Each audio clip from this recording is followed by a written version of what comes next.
Good afternoon, ladies. Early afternoon. Anyway, come on out. Come get some fresh air and move those limbs. It's a beautiful day. It is a beautiful day out here. However, it's a little nippy. Glad I got a crap ton of stuff down out here all caught up over the weekend, because the weekend was positively gorgeous. Guys, Monica from the Auburn Hill Homestead, coming at you on another Wednesday midweek, and today's video is kind of, it's a cooking video. It's a little recipe. It's not anything complicated, but it's near and dear to me because it is a recipe that helped me through SIBO. And you wouldn't think it would have, but weird things happen with your body when you're going through something like that. A few years ago, I was having horrific stomach issues, losing weight. We won't get into all the horrific stomach issues. Let's just leave it at that. But finally, my gastroenterologist diagnosed me with SIBO, which is small intestinal bacterial overgrowth. I had had an infection in my foot after surgery and was on antibiotics for 3 months. Pretty sure that pushed me over the edge. I didn't have the best gut health at that time, and pretty sure that pushed me completely over the edge into SIBO. So the gastroenterologist diagnosed me, gave me a course of medicine for it, and it helped while I was on it. And then as soon as I stopped the meds, it came rip-roaring back. So I ended up going to a naturopath doctor and doing a very specialized, very expensive course of antibiotics that knocked it out. However, in the meantime, your body has to heal. I was not absorbing B vitamins at all, a lot of other vitamin deficiencies, and you know, you have to be careful what you're eating to let your gut heal. So I'm not a doctor, I'm not a naturopath. I mean, this is not medical advice. This is what worked for me. Just want to put that out there. So you definitely, you know, if you're having issues, go see your doctor, go see your medical professional. But for me, I got off grains completely at that time. I didn't do cruciferous vegetables, which I highly missed. Laid off fruit, other than like berries, and really backed off on other added sugars. So, because those are all things that the bacteria in your gut, just the bad ones, just feed on. And then also the cruciferous vegetables lead to bloating and issues there, which you don't want. With what I was eating, I knew what I should eat, shouldn't eat, and the doctor, the naturopath, told me if your body is craving it, other than the bad stuff, but like fruits or whatever, if your body's craving it, there's typically something that you're missing nutritionally and you're trying to get it. So I always crave watermelon. Yeah, it's my favorite fruit, but I'm talking, I will eat an entire watermelon, and not the small ones from the store, like ones out of my garden, an entire watermelon in 2 to 3 days by myself. Just go to town. So not sure what's in there that, you know, I'm craving, but something. And then like I said, this recipe that's near and dear to my heart, it is high fat content. And like I said, at that point, I wasn't absorbing nutrients.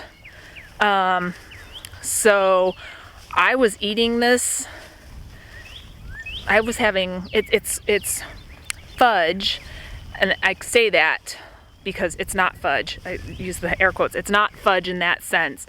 But I would eat 3, 4, 5 pieces a day.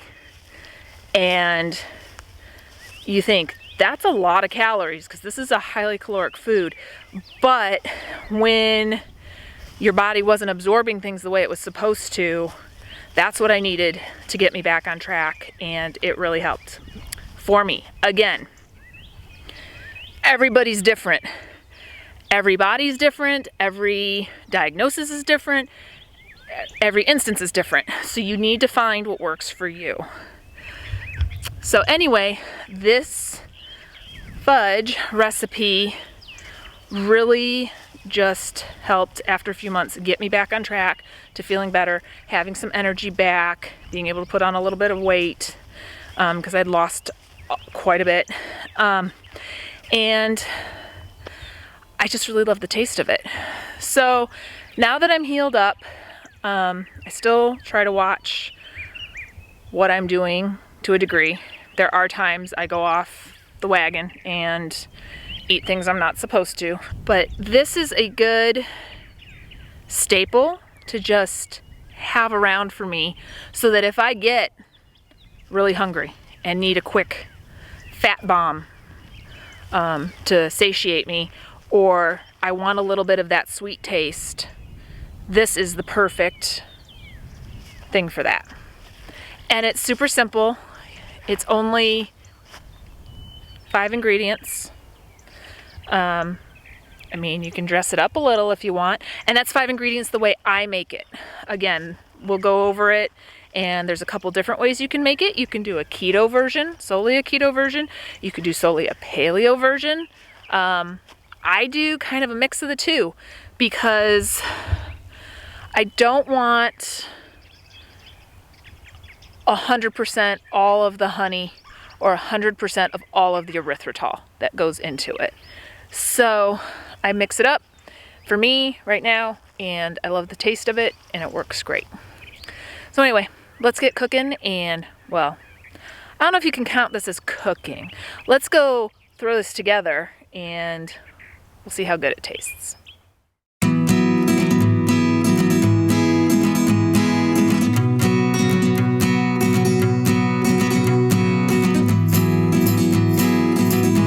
I guess I've gotten really good at just taking out chunks and estimating what'll be half a cup. I don't measure it with a measuring cup because it's such a mess to clean up the coconut oil, but go ahead and do that for starters, and then you just need a half a cup of liquid coconut oil. The next thing you need to do is get your almond butter ready. Almond butter really likes to solidify and get chunky and separate from the oil. So I have found that the best way to get it to incorporate, even though mine's not too bad, is go ahead and take your immersion blender and just give it a quick go.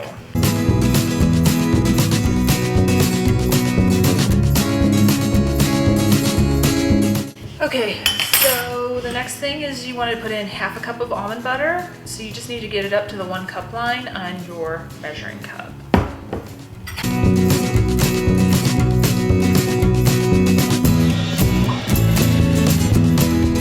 And per my usual, I kind of measured things out. I have 3 tablespoons of cacao powder. You could also use cocoa powder, it doesn't matter. And then I have 1 tablespoon of erythritol, the powdered version, powdered erythritol. Again, this is your base, your half a cup of coconut oil, your half a cup of almond butter.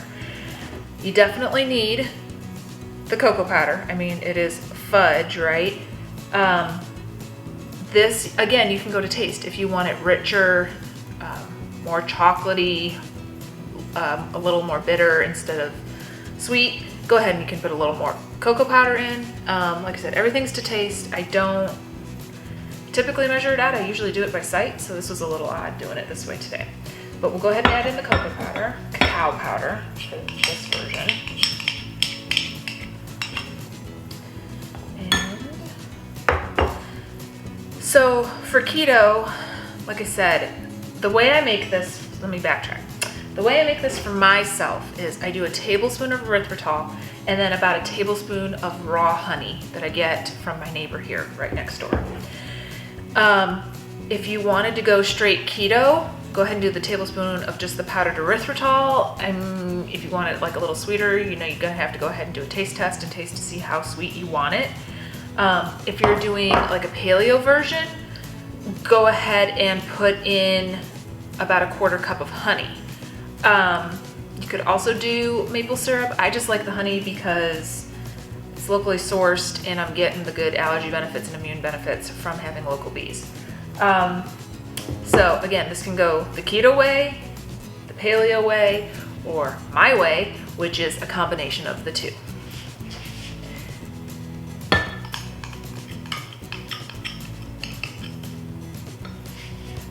And again, I don't measure out my tablespoon of honey. I just kind of eyeball it. So we're just gonna go ahead and drop there. That's probably good. So now you just start the process of mixing. Here come the dogs. I have eaten this stuff so much that I know for a fact if you splatter it, it is going to stain. That oil with the cocoa powder mixed in, man. So don't sploosh it all over the place.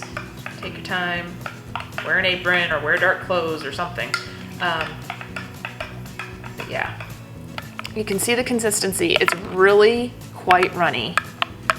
And that's actually what you want because we want to go ahead and pour this. You want it runny like that. The last step is just to add a teaspoon-ish of vanilla. Like so. Mix it together really well. Everything is incorporated really well. And I mean, really, you could go ahead and pour this in like an 8x8 pan and just cut it out. But I prefer little single serve things. This is actually probably a little bigger than single serving, but I just make it a little thinner. But I just put a cupcake liner in. I get them in bulk and line out the cupcake liners. If you have like the little muffin ones, that would be perfect size-wise.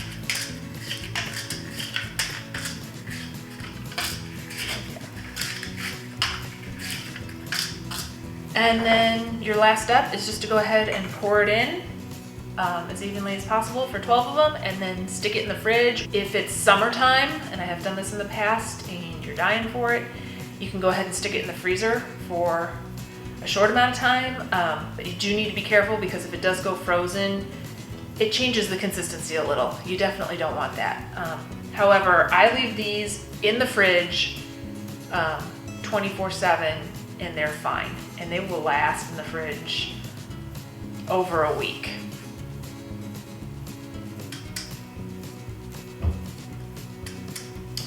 And of course I spilled because, you know, why wouldn't I? Oop, that one's a little bigger.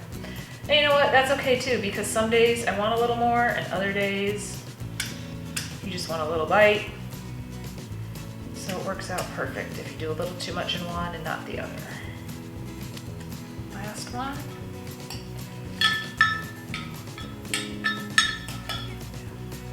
This is going to go ahead and go into the fridge and let it set up for a couple hours and then we'll be back to have a taste test. Alright, so I pulled them out of the fridge. They're all good to go. They are firm, they're cold. So if you like them more room temperature-ish, I wouldn't say let them go completely room temperature. Go ahead and just leave them out for a little while depending on the temperature of your house and the outside. Depend how long it takes to heat up. However, like I said before, this isn't your typical fudge, and it will turn mushier the warmer it gets, and then you stand a chance of it dripping and it will stain your clothes. Been there, done that many times actually. So I prefer to eat it right out of the fridge cold, which this is, and you can see it's nice hard little. But, yep, perfect how I like it. nice and messy. So if you don't want to be too messy, go ahead and make yourself the little smaller cupcake version ones, or if you have candy molds or whatever that you could just easily pop into your mouth all in one piece. That'd be great. If you need a quick energy boost, this is a great way to do it. And again, I just really like the taste of it. So if you've liked this recipe and like what you've seen, please hit that like button and don't forget to hit the subscribe button. And I hope you all have a great rest of your week. Bye.